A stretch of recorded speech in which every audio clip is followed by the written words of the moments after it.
ఇక కర్నూలు జిల్లా ఎంబికన్నూరులో టీడీపీకి బిగ్ షాక్ తగిలింది. టీడీపీకి చెందిన పలువురు మాజీ కౌన్సిలర్లు వైసీపీలో చేరారు.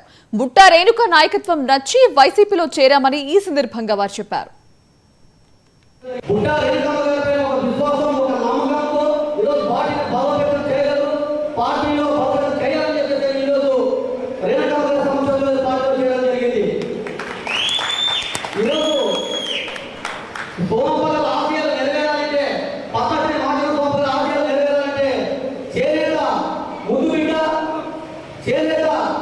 మహిళా ఆడపడుచు ఎమ్మెల్యే నియోజకవర్గానికి మొట్టమొదటిగా ఒక మహిళ అసెంబ్లీ నియోజకవర్గ అధ్యక్షులుగా ఉన్నటువంటి బుట్టా రేణుకమ్మ గారు ఎందుకంటే ఈరోజు సోమమ్మ గారికి ఎన్నో ఉపాధి అవకాశాలు కల్పించారు.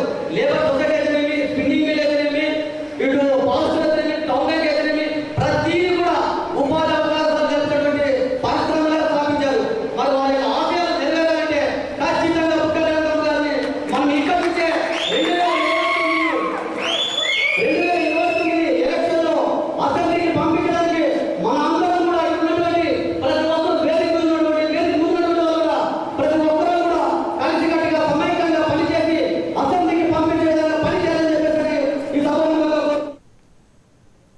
వికారాబాద్ జిల్లా కేంద్రంలోని కొత్తగడి దగ్గర